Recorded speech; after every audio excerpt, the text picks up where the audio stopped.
evening, everyone, and welcome to another episode of Couples Talk. How is everyone doing this evening? I wonder if you guys had a good day like I had a good day. Every day is a good day because we're alive, we eat, we can smile, and we have someone to talk to. So, we're going into a wonderful discussion again this evening. Wonderful discussion, Joshua. Yeah? Indeed. Yeah. And today our topic is differences in men and women in marriage. Now you might be saying, I wonder what it is they're going to talk about. What does that mean? Well, we both know male and female think differently, act differently, speak differently, do everything differently. And in marriage, there's so many differences that each one encounter. And the most important thing is how is it are you going to blend that difference with each other to make the marriage great.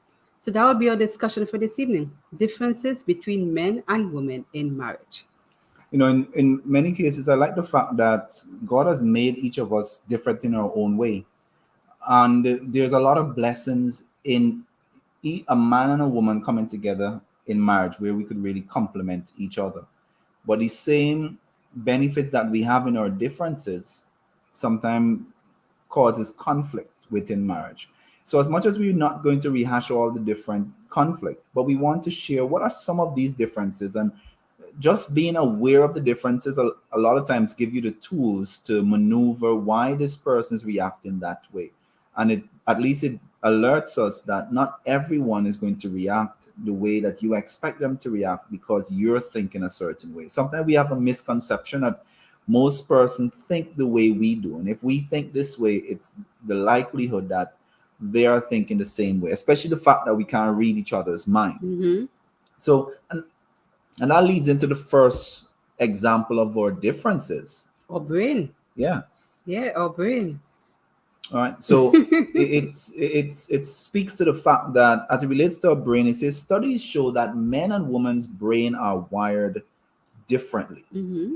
with females having more connectivity between the two hemispheres, while males uses the left side of their brain predominantly. Now, what does that mean for you, Charlene? If men and women are wired differently, it says, is it something wrong with men? The fact that we're only using one side of our brain, does that make men less of a do we have less intelligence because we use one? What does it? Where does the difference really comes in for you? What we realize in terms of the differences is that men would focus on a particular task. So when they complete that task, they move on to something else. Women fortunately have the gift of multitasking. That's where the left and right brain hemisphere works, where we're able to interchange and collaborate different activities at the same time. So based on that, sometimes we get frustrated because we expect our husband, significant other, to be able to do the same things we're doing. And because he's not responding as quickly as we would like him to, it causes disagreement. Yeah. So if you see her watching TV, that's not a good time to having a serious conversation. Maybe ask the husband, sweetheart, can we talk, after your favorite show is finished, so that he's not trying to listen to you and catch up with the basketball game that has 2 minutes left. Game is tied. It's in double overtime, and this is going to be for all the marbles. But that's the time that you choose to have a very serious conversation. We're not saying the conversation is not important, but oh gosh, 2 minutes left, double overtime. We could just wait 2 minutes, maybe 10 minutes in basketball time, and we could get to that. So we're saying Compromise. that. We're saying compromise. Compromise. Kirby, thanks for confirming our audio is good. We were actually wondering, can they hear us? So thank you for confirming. Another way that men and women think differently is in the way that we treat money. Mm-hmm. You know, and it's odd here. I don't think there is one particular habit that is strong in respect to women are this way and men are that way in money, because a lot of time in reverse you would find some relationship where men are very spendthrift and they're very maneuvering, they're very exact with how they're spending, they're thinking investment focus and so on, and a woman might be thinking spending. And in another relationship it might be the exact opposite, where the Yeah. woman is the saver, the woman is thinking ahead, she's thinking about tomorrow, and the man is thinking spend, spend, spend. You also have to acknowledge too that there are different stages in our life we go through. We men may adjust, and I can speak to that. Mm-hmm. Early on in our marriage, I was more keen to spending, while later on I got more focused on investment. I got more focused on how do we put aside certain profit, how do we start thinking about our retirement and things like that. So you also have to be mindful that even though the husband might have or the wife may have started a certain way, don't just label them throughout the entire marriage that that's the way they focus. So what about you, Sean? Well, as you brought out and you highlighted, the way we treat money affects the way we communicate, because hardly ever you would find two spenders or two misers, as they would call them, in the same relationship. So you tend to have opposite attracting, and that causes some sort of discomfort with other persons within the relationship, because you are geared towards one particular type of habit and they on the opposite end. And then because there's not much communication in terms of the value of money, there's disharmony. So everything is about communication. Everything is about agreeing and deciding, okay, you like to spend, but can you work out a budget where you could spend a certain amount and you save some more? Because we have to cater for retirement. We're going to get older. And of course, we need to find ways of how to survive, because when you stop working, you won't have as much money to lean on. All right. The other difference is in we deal with relationship as it relates to relationship styles. It says men and women are different because of one. Men prefer to do things together. Men are very social. We like playing games. We bond in that way. We're very socializing. We would play domino. We would want to have that same type of experience with our wife. We want to watch a movie together and actually talk about the movie and things like that. While it says women build relationships by sharing emotions. Woman wants to know what you're thinking. Yeah, how do you feel today? How was it? Was it a good day, a bad day?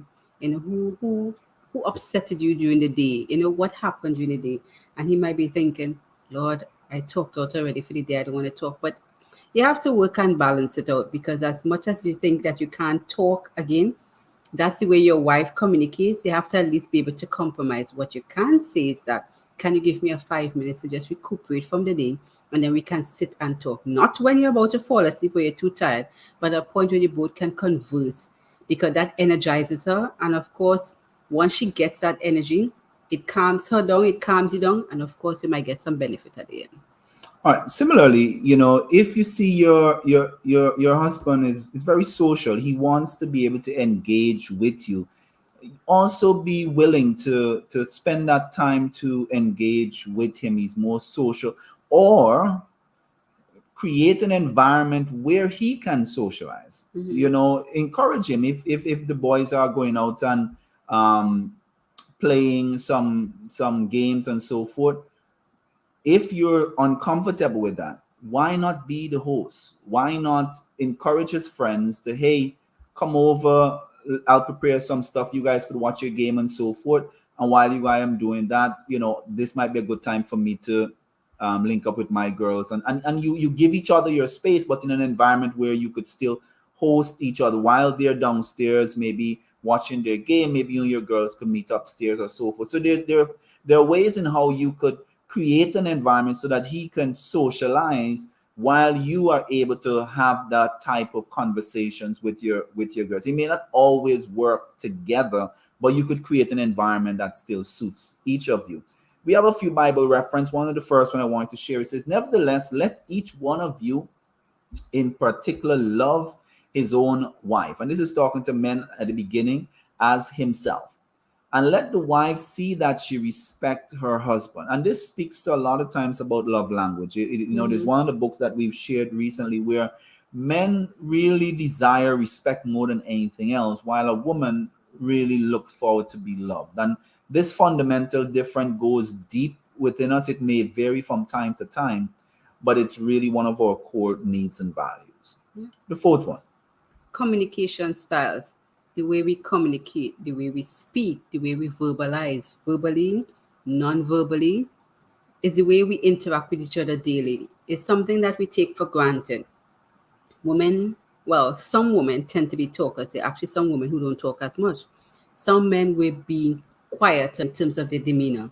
And of course, there'll be issues where she wants to talk, but he's not too big on talking, so he'll make simple statements. And she expects a whole conversation. I always remember a joke they talk about when the husband said Jim was in an accident, and the wife would say, "When did it happen?" "I don't know." "What? Who was in the car with him?" "I don't know." Is he in the hospital?" "I don't know." "How serious is his injury?" "I don't know." "What do you know?" "Jim is in an accident." That's all he knows. Jim is in an accident. That's the most important thing. And she's upset because she wants more details. As far as he concerned, Jim is in an accident. That's the most important detail he needed, you know? I think it's also recognizing that it's not just a communication style, but what we're comfortable communicating. Men are not always looking to be very vulnerable to share their feelings, and it might confuse you. You will just hear your spouse on the phone with his boys, and they're talking and laughing and talking about the ball game and going all, and then he comes off the phone. You ask him, "How was your day?" And it's like 2 words answer, because now you're asking him to be more vulnerable, or depending on where that's going. So understanding the type of conversation may also be important as well.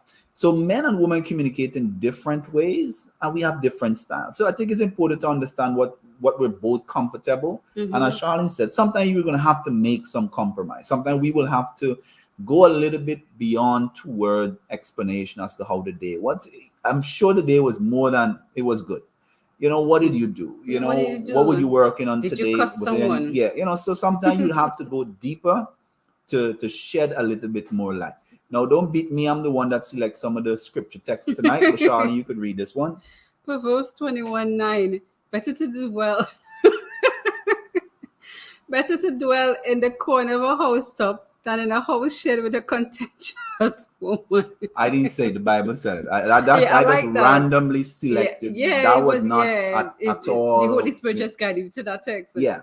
So just saying it. I'm not saying anything. For I'm just those who saying. might not know what contentious means, another word is cantankerous to describe it. Now, moving right along before I get myself in trouble. We are different as it relates to our needs. What are your needs? I think for me specifically, I am very much so looking forward to more physical affection. I also want to be validated. Some men want to feel important, want to be reminded that, sweetheart, I appreciate that you work so hard to really bring in work. I appreciate how dedicated you are to providing for the family. So having verbal, encouragement sometimes goes a far way for some. For me, and for different men, it may be different. What about you, sweetheart? What are some of your that are difference in your needs? Quality time, words of affirmation. Yeah. Yeah, I think. Oh, I love gifts too. When we first got married, he used to buy me a lot of gifts. I'd be like, why is he buying me all these techno gifts and stuff? But I really learned to appreciate it. He bought me a Wii. God, I was so in love with playing this Wii. Helped me to exercise.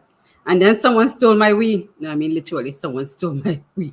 Yeah, that brings back bad memories. So men and women have different needs. So it's important. So it's important. We need to figure out what our individual needs are. We are different. We have to understand. And at first, a lot of times we give the things we want in return. We think that you probably want physical affection, so we're going to be coming and we want to start touching you. But then we haven't given you the things you really need, which might have been quality time, which might have been spending that time to talk to each other or so forth. So a lot of times we have to think through what my partner needs.